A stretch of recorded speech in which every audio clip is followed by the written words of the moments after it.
YouTube, what is good? It's your man Ribs from Doing Film Things. Every single week I drop a new video about film photography, so if that's your thing, definitely go ahead and subscribe. I'm finally back, and how I missed all of you. Thanks for being patient. I just recently took a trip back home to the US to go to New York City and Colorado to go see some family, some friends, and just kind of breathe in that beautiful city air. This video is going to be a bit long and it's going to be a bit of a vlog style, so I'm going to show you lots of footage from across my trip.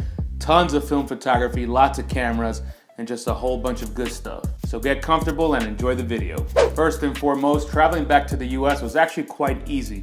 I know there's a lot of different travel restrictions all around the world right now, but I am a US citizen, so I can get back into the country whenever I need to with no issue. Of course, when you arrive, they do take all your information and they treat you just like everybody else, whether a citizen or not.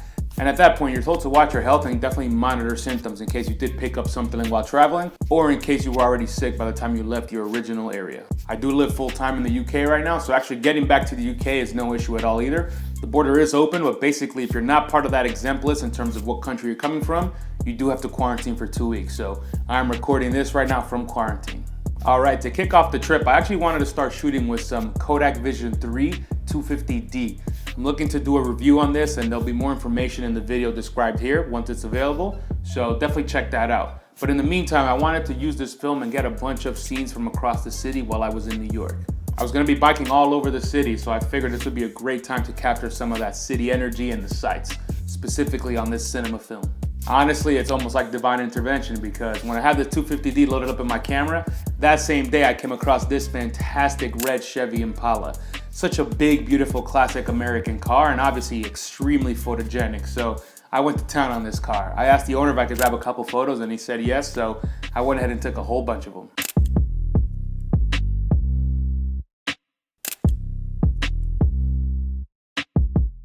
Biking around the city is awesome because you see all kinds of random stuff. So with the 250D loaded in my camera, I definitely made sure to stop and take some cool pics of anything that caught my eye. Here's a few of them.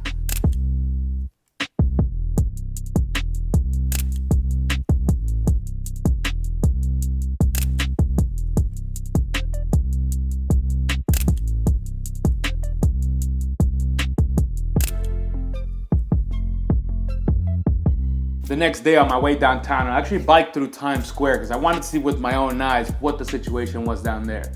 And it's so interesting. There are just so few people out in Times Square. I know you can see a few people here and there, but that's nothing compared to the hordes that you typically see here. It's such a popular destination, and it's just so strange to bike through here with no issue at all. I actually didn't bring much film to New York because I figured I could buy it for much cheaper in New York City itself. So the next day I hopped on the bike and I headed downtown, down to Lustre Photo Lab in Alphabet City. There's nothing fancy about this photo lab, but it gets the job done real good, and of course they sell tons of film. So on my way downtown, since I typically hang out down in the Lower East Side, East Village, that kind of thing, I always make sure to pass by here and pick up some film. My goal for the day was actually to go capture one of my favorite views in all of the city. I actually love going on the Manhattan Bridge, biking about halfway on the southern side of the bridge and facing south, looking at the beautiful view of the Brooklyn Bridge, the downtown cityscape, and the FDR. This is a very popular photo that you'll see a lot on social media, especially with digital shooters, but I figured I had to go down there and just give it a shot and see what I could get. Wasn't the ideal sunlight given that it was probably early evening, but this view is just fantastic and it doesn't really matter what light you capture it in. It's always quite the sight to see and digest.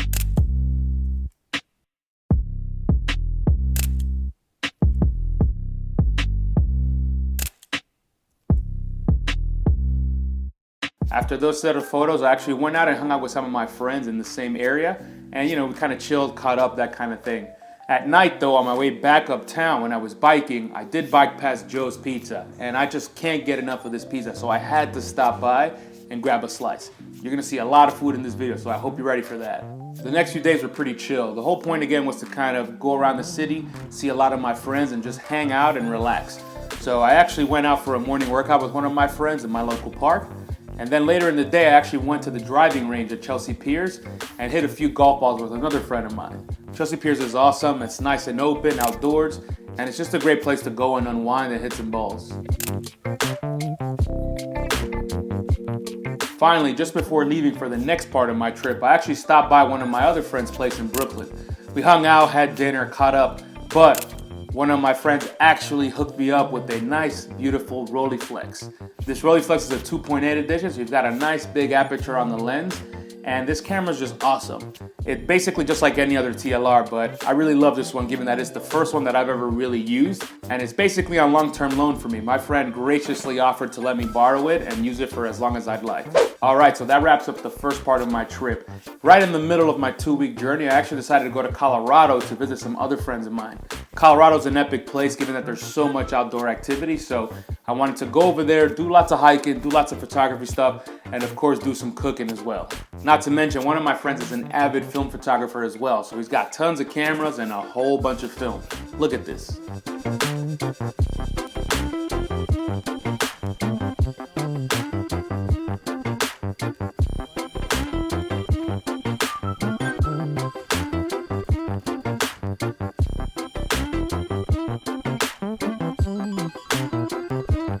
So we hit the ground running in Colorado. On that very first day, we actually jumped into my friend's truck and drove across a mountain pass on a bunch of dirt roads.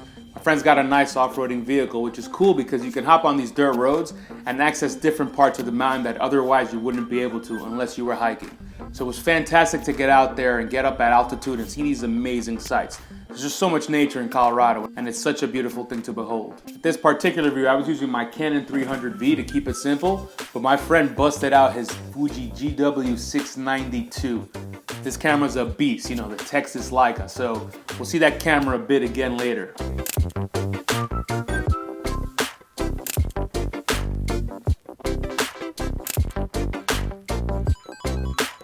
Later that day when we were back at the house, we actually busted out his Speed Graphic. He's got a really beautiful mint condition 4x5 camera that's completely built into itself, and it's a fantastic camera to use. I'd never used one of these before, so it was a very new experience for me, but I'm very happy that I finally got my fingers wet with this. We messed around and took a bunch of easy portraits, kind of sitting square to the camera, but then I decided to get a little bit more creative with one of my friends. My friend was smoking some of Colorado's goodness, and therefore told him to pose real cool, and I was gonna get low and get a picture looking up towards him. This is the result that we got.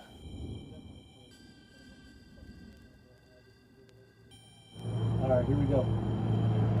We're gonna time it because I want to smoke actually let us in the group. Do it one more time. All right, now look straight into the camera.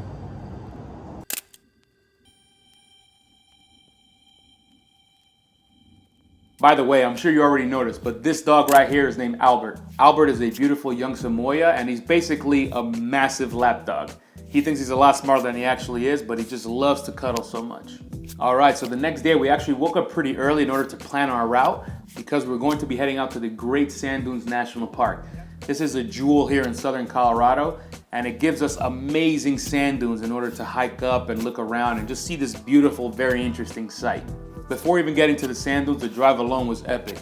You drive through these really massive Colorado plains, and you see such amazing flat land with lots of dry landscape and some cactus and that kind of thing. But then of course you've got these big amazing mountains in the background. It's just incredible to be going straight on these very, very long roads for such a long time. It's such an epic sight. It's such an interesting mix of desert and mountains and woods. It's just awesome. So for this sand dune situation, I actually borrowed my friend's Fuji 690 because I wanted to use it since I never have. And of course I have my Canon 300V as well. Hiking up the sand dunes is actually pretty tough. You know, the sand is quite soft, so when you dig your feet into it, you don't really get such good traction. So it's a lot of extra work to move up these sand dune hills. Additionally, don't forget, we're at altitude here, so my body's still adjusting since this was the second day that I was in Colorado. It wasn't easy, but it was definitely worth it.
My brother. Tell people on YouTube what you're doing. You silly, bro. Stop. Albert, say hi. It's like he's at the spa now. Yeah. It looks real nice. Colorado was dope. There's really nothing bad I can say. It was fantastic to hang out with some old friends and see some beautiful nature stuff as well. Additionally, I got to play with all these cameras and do a lot of film stuff, so I was quite happy and pleased myself. The trip was short though. I was only there for a long weekend, so after just a couple nights, I was back to New York City. So when I got back to NYC, it was a lot more of the same, you know, biking around the city, enjoying the sun and the weather, and seeing a bunch more friends as well. On this particular night, I actually headed downtown to see some of my friends who have a really nice rooftop for us to hang out at. The views from that rooftop were pretty awesome. It was during golden hour, so we had some really good light shining through, and then of course the sunset came and we had a little bit of activity in the sky as well. I just don't get enough of those downtown views. The skyline is just so perfect and so amazing for New York City. So on my second to last day in New York City, I actually met up with someone quite special. You may know her already, but I hung out with Joan Mitchell. She's a fellow YouTuber that also does a lot of film photography, but she also is a cinematographer as well and has a whole portfolio dedicated to cinema. We had never met before, so this was one of those initial kind of YouTube creator meetups, and we had a great time hanging out. Quick shout out to my boy Vince Perry Jr., who actually put us in touch. He recommended to her that we meet and talk at some point, so we've been chatting for a bit, and then now that I was in New York City, I had to take him up on that recommendation and meet up with Joan finally. Joan and I didn't have much of an agenda, but the plan was to take each other's portraits and then also hang out, walk around the city and see what kind of cool stuff we could find. So you can just kind of meander and run into really cool stuff along the way. I feel like I'm not doing this right. We should go to 1. Yeah, at some point, if I heard the sound. Now it's loose again. So I screwed up loading the camera, so now I'm shooting 35 instead. I'm not gonna get into it. I should have done my research beforehand, so I'm just gonna shoot with her, and it's gonna be with this. Yeah, y'all can make fun of me. She tried to help me, but I screwed it up anyways, because you know how it is. I mess things up, that's just what I do.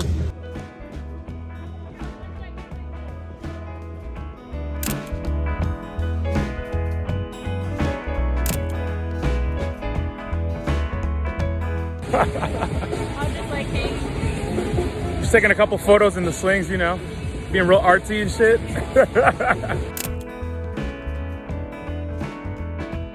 The energy in the city was fantastic. You know, what can I say?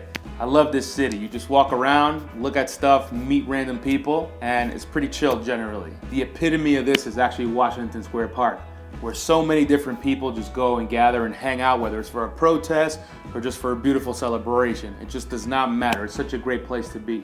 On this particular occasion, there were kind of two standout things that happened. First and foremost is I started chatting up these random dudes who had some Leicas in their hands, and it turns out they're both pretty chill film photographers. You might even know one of them already. The second awesome thing about being in Washington Square Park is actually we ran into a traveling cabaret. Of course, there's all these restrictions in the city right now, so lots of indoor events are canceled. So this cabaret group actually takes the show outside. They bring a nice massive pole and their queens and dancers put on a whole performance for people in the street asking for donations. It's just so much fun. I love this about New York City. So much energy and so much generosity despite the troubling times. Unfortunately, I was out of film at this point, so I didn't get an opportunity to photograph any of these dancers. I really regret it, but you know what? Sometimes it's like that. Overall, hanging out with Joan in New York City was fantastic. I definitely hope to do a lot more of this stuff and meet with my fellow YouTubers who also do film photography. We've got a great community. I want to help bring everybody together more and more. All right, so on my last day before heading back to London, I actually decided to do one last shoot. And this time I wanted to photograph my parents. Never actually photographed my parents in any kind of real meaningful way, so now that I had this Rollieflex that my friend lent me, I figured it was a great opportunity to get my parents, sit them down and pose them in particular ways and get some really nice portraits of them. So for this shoot, I actually opted to just go directly in front of the building where they live. They've been living there for over 30 years, and that's actually where I lived for more than 20 years. So it was nice to kind of experience this setting in this new way, and I'm actually really happy with how these portraits came out.